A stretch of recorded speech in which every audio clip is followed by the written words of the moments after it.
Namaste, namaste, namaste, and welcome, welcome to Awakenings Moments to Inspire.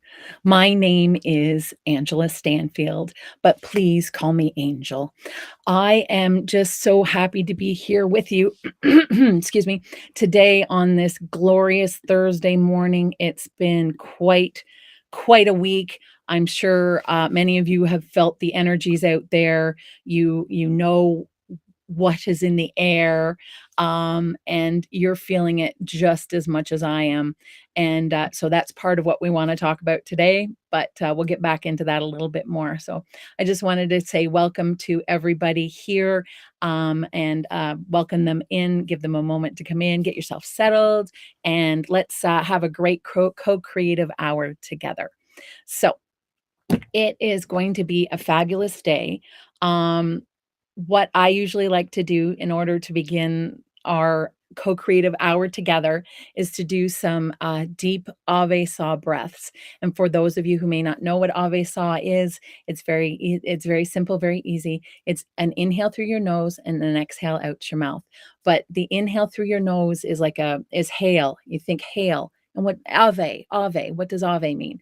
Hail, that's what ave means. So you think hail on the ave on the inhale, and that means hail or hello, or it's a greeting of respect. And the saw is an exhale of a release or a surrender to the moment, to what is in front of you, to the tasks that you are about to begin. It just allows you to calm and center yourself so that you can move forward complete, whole body, mind, and soul. So we'll do 3 deep Avesa breaths, and then afterwards, don't forget to smile. This is a very important thing that many of us forget to do because we're so caught up in the breathing and the feelings of it. But when you add that smile on the end, it's just like the cherry on top. So Master Lady Kira Ra always says, make sure you smile at the end. And it does, it gives you this bubbly effervescence feeling, at least it does for me anyway, when I do that smile at the end. So we'll do 3 deep Avesa breaths, and then we will move on with the show. Great. So hands to your heart, and remember, inhale through your nose, exhale out your mouth. And just think of this golden light filling you all up. And don't forget to smile. All right, here we go.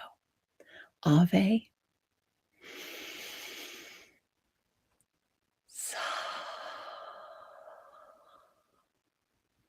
Ave.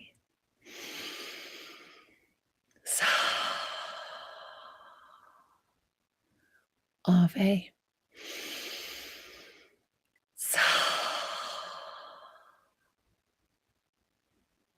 And smile. There we are. Namaste, Lynn. Welcome, welcome. And that just reminds me as well. Thank you, Lynn. The chat is open. We are broadcasting live at onenesstalkradio.com, Oneness Talk Radio YouTube, and Oneness Talk Radio Facebook. And I believe all of those things have chats. All of those streaming services have chats. So, and they get brought right directly to here to me. And that's what this show is all about, is this co-creativeness between you and I and the universe, right? So I would love to hear from you. Just put it in the chat.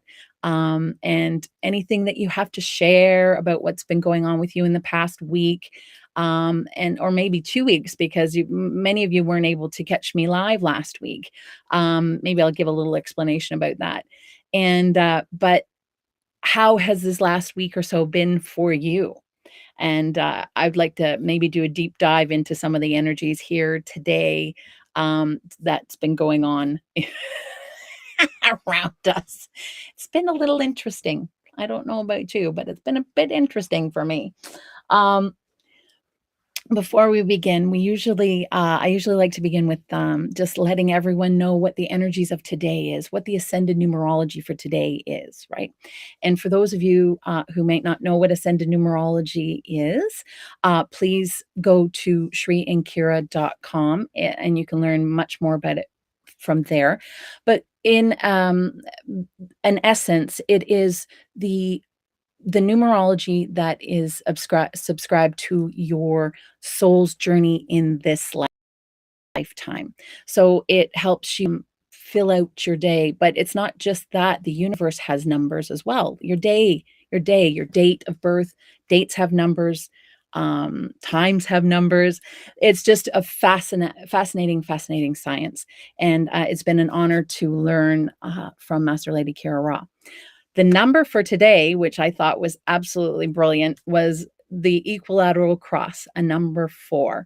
And for those of you who follow Shri and Kira, you might know that the equilateral cross is the still point center of masculine and feminine balance, but it also can mean much more than that.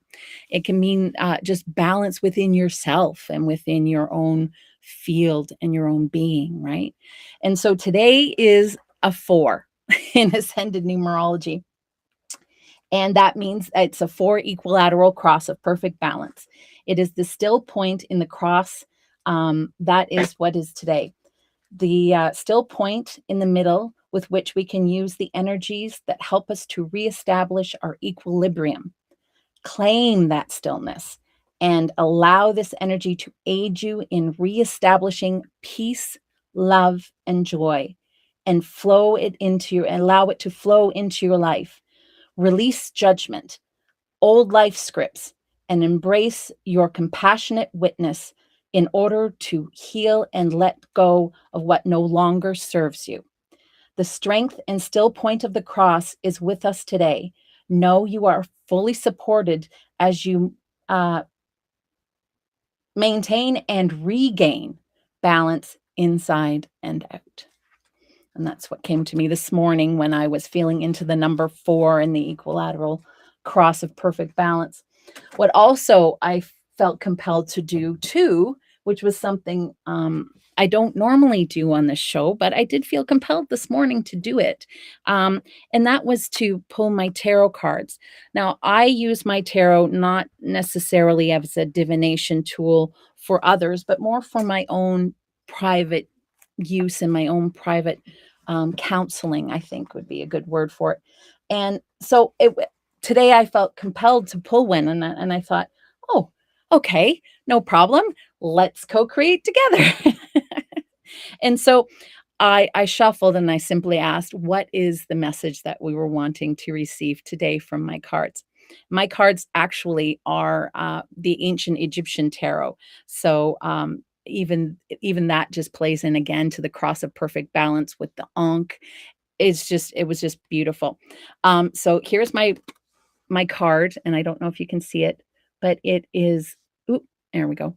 It is the world. And I thought that again was perfect because the world card is the ultimate ascension card in tarot. The world is your completion. You have ascended and are able to maintain that level of ascension. I'll just grab what I wrote here. It is perfection, completion, harmony. Objectives are achieved. There is a sense of satisfaction and fulfillment, but there is a moving on and an end of the era.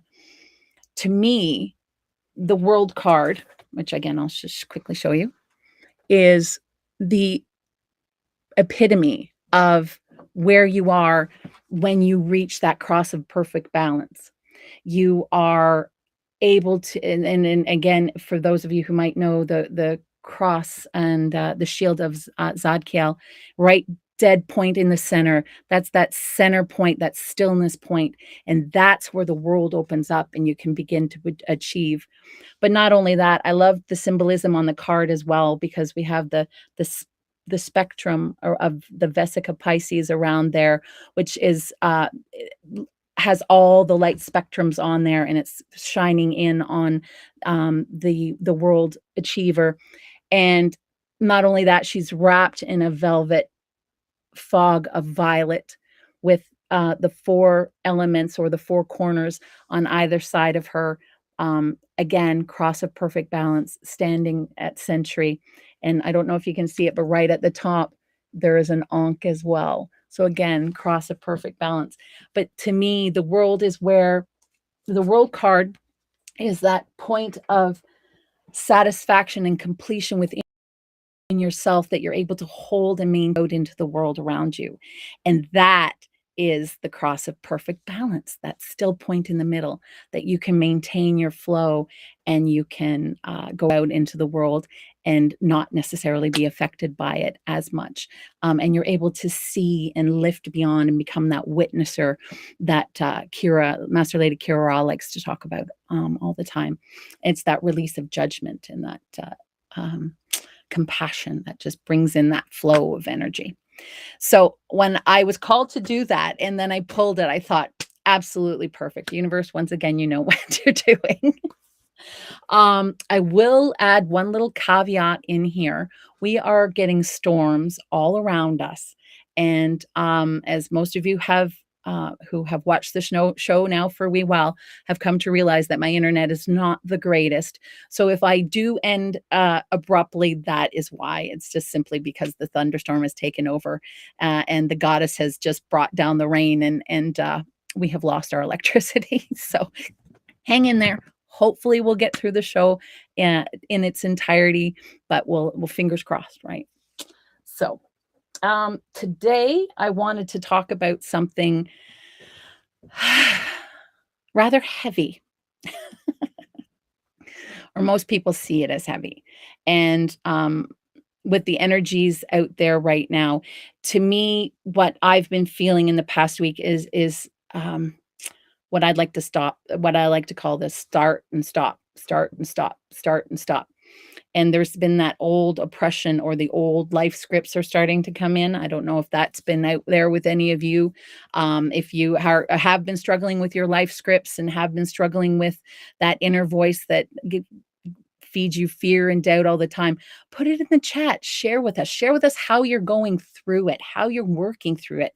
We can bounce these things off each other and learn from each other. That is part of what this show is the inspiration that we get while being within the community and the chat itself. So if you're struggling, if you're having life script problems, or if you're having the voices in your head selling of fear and doubt, put it in the chat. Tell us how you deal with it. I'd love to hear, right?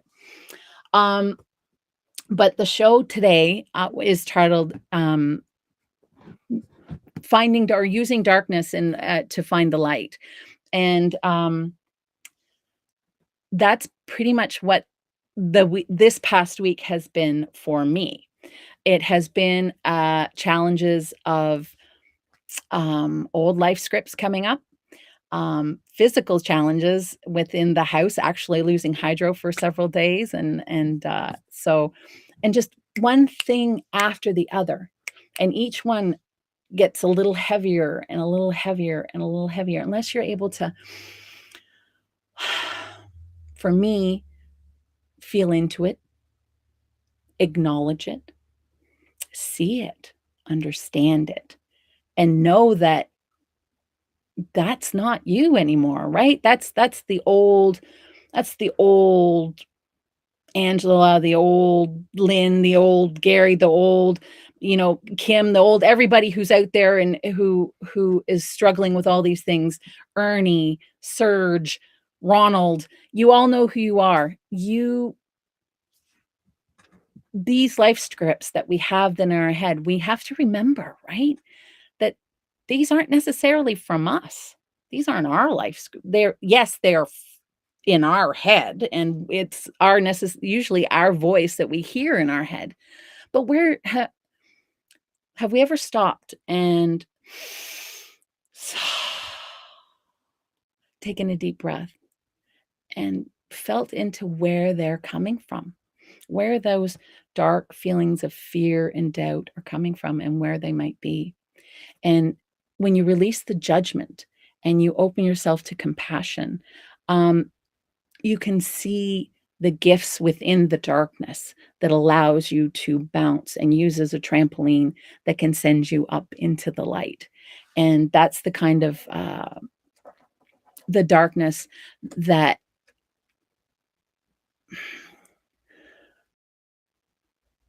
the best kind of dark. I guess that's the best way to put it.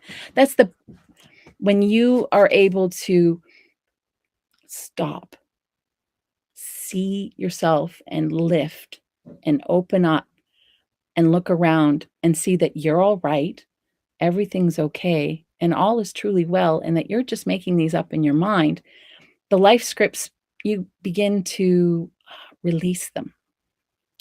And so when I was feeling into what I wanted to talk about today, um, I really wanted to feel into what the yoga of self-ascension meant to me and how it has aided me in viewing the darkness and finding the light. And when I felt into this, this is what I wrote. What the yoga of self-ascension means to me. So yoga means union, right? So the union of self, the union of self-ascension. That's basically what it means. And so for me, it's the union of self, and with compassion and release of judgment. We do what we must to go deep within who we are, past, present, future, generational, past, present, future, to see those wounds for what they are, to love them for the gifts that they have given us, regardless of the shade, being light or dark. And for all for all the gifts, light or dark, for all our love. Dark shows you the joy and the brightness of the light. And if you can hang on to even that small gift of gratitude, to know that the darkness shows you it's just the opposite, and is showing you the darkness is showing you the light and what you truly want in life and what you definitely don't want in life, right? So how do we release that? How do we get through the darkness? What does the darkness show us that we can use to lift ourselves out of? And that's I wrote down a few ideas here. Um, the darkness shows us strength. It can bring out the compassion for self and others. We see the mirror in others and we open ourselves up and find the compassion in that state of, I've been there and I understand. So when you find yourself in a negative situation and someone's, you can see, let's set this up. You're at the grocery store and there is a person that is very upset and is complaining about something, or um, you can see that they're tense and they're anxious, and you can understand why. They may have 3 kids on their hip and trying to balance a checkbook and whatever the case may be, and you can sit there and, rather than being annoyed because you're stuck behind this person in the checkout line, right?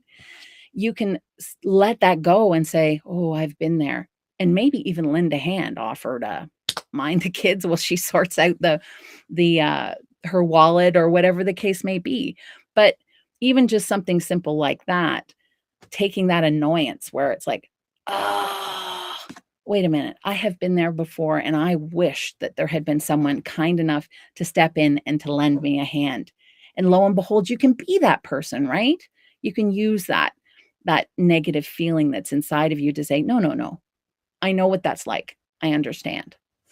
So that's a very simple example, but you can go much deeper and much more personal with that as well. If you're having family struggles, one member of the family just doesn't understand you, or vice versa.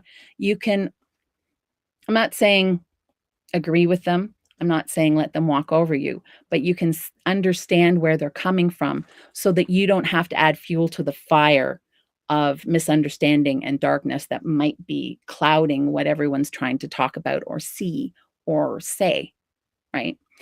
When our emotions get heated, um, which is part of why I call it the darkness, is when we get those hot, heated emotions.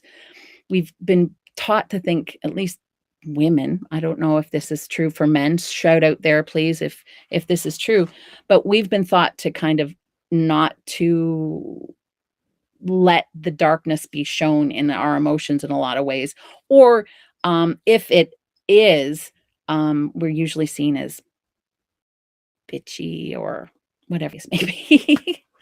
um, so women usually kind of keep their emotions and their feelings tamped down quite a bit, um, for others, and that can cause a lot of feelings and anxieties inside. So again, you can use that knowing and that understanding of where that's coming from in order to release it and then to feel in and aid other people in their lives. That's the best part about your darkness, is learning from it, right? And I don't even like to use the word darkness. It works great for a title of a show, but it's not really truly darkness. It's just the opposite of light, which is no light, I guess. Um, but it's not that true darkness that we think or feel that is deep down inside of us, that those fears and doubts that we listen to in our heads, that sets off that level inside of us, because that's really not the level that it's at. That's your ego's job, is to take care of you, right? It's to let you know what might hurt you and might not hurt you. But it's collected up so many life scripts and piled so many things one on top of the other. It's afraid of everything. So it thinks everything is darkness and that you need to be careful and yet you need to watch out and that you need to learn and no, you just need to say thank you to the darkness. Close your eyes, shut out any sounds that might be intruding. Take a deep Avesa breath.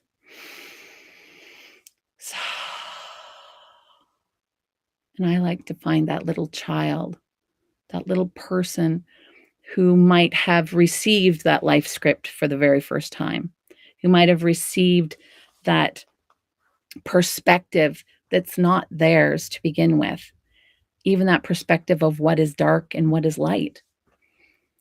And when I am able to stop and see that child, the child who received that first script, usually they're quite young. Usually the being I see in front of me is between the ages of 2 and 10.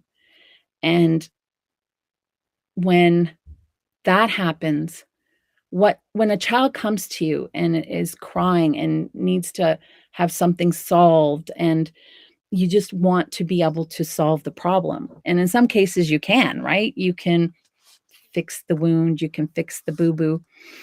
And in other cases, all you can do is just hold the space for hold the child and hold space for that child until they come to a realization themselves that everything's okay, right? Have you ever been around a child that that's happened to, where they've might have fallen down and hurt themselves, or they've done something that they perceive as being bad or wrong, and they come crying to you and they're very upset and their whole world seems absolutely shattered, and you just want to scoop them up and make it all better. Um, and you talk to them, you reassure them, you understand. What's the one thing we don't do? We don't scold the child. They're upset, right? So we shouldn't scold ourselves. Of course, that's what we do all the time. But when we see that little inner child that is us, there's no way we can feel like we can't scold that being, right? It's just a child. Well, you were a child when you received it, and when you can, so back to when I was talking about, um, kids when they finally realize that they've, through the tears and the hiccups and the the sobbing, they come to a realization that I'm okay. And then have you ever seen the joy that's on their face afterwards? I'm okay. No, everything's okay. And then they start giggling and laughing. That is what you can do for your own inner child if you can learn to feel into yourself without judgment.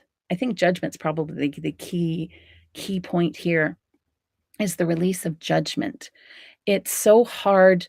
Um, again, who's doing the judging? First of all, where did the judgment come from in the first place? Again, are these is it a life script that came from you, or did it come from somebody else, right? So, oh, big thunder. Um, where is your so what let me back up a moment. I just got to read my script, my notes here.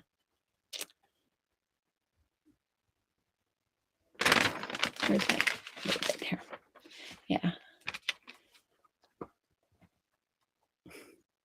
Think of the light in a child's eyes after they have a fright, but then realize that all is truly well. And they usually giggle with glee in a newfound joy, and they have this kind of sparkle in their eye. This is your inner child. This is who you want to talk to and who you want to speak to. And when they get that understanding, you'll feel this release. It just, for me, it's like a whoosh that comes down from the top of my head and goes out the bottom of me. And it's like a breeze almost. It feels like that. And it's just the most amazing thing. But it's looking into the eyes of yourself as that small child and realizing that you are okay, that you're an adult now, everything's fine. And what did that child learn and experience over the course of having that idea in their head? In some cases, it can be helpful. It might have saved them from getting into a car with a bad person. But in other cases, being open and loving and free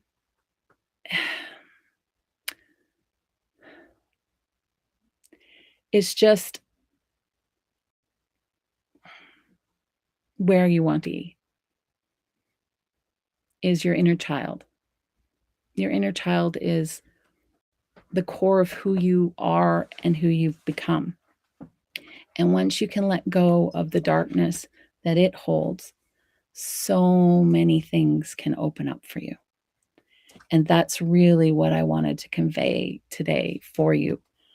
And the key with that is definitely just holding yourself in gratitude that for so many things, you've learned from these things, you've gotten strength from these things, you're able to see the darkness and acknowledge it for what it is. That in and of itself, you should be amazed by and congratulate yourself and love yourself wholly and utterly, because you are able to lift above that and see it and heal it. And yeah, just even seeing the darkness is key to begin with.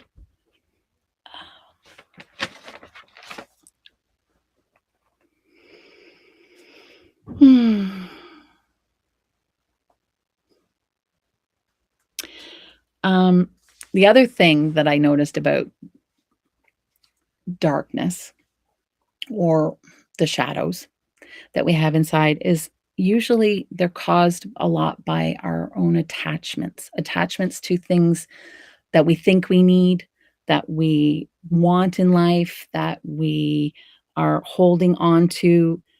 And in a lot of cases where we're not willing to get honest and clear with ourselves. And I think that definitely has been a lesson this week for me, is getting clear and honest with myself and where I'm coming from and where these darkness is coming from. And it is. And once you get down to it all, it's just simply life scripts. And the trick to that is stop, feel them, feel that inner child, love that inner child, thank that inner child for the joy that it's brought you and the experience that you have achieved because of that child. And from there, the darkness can be released. It truly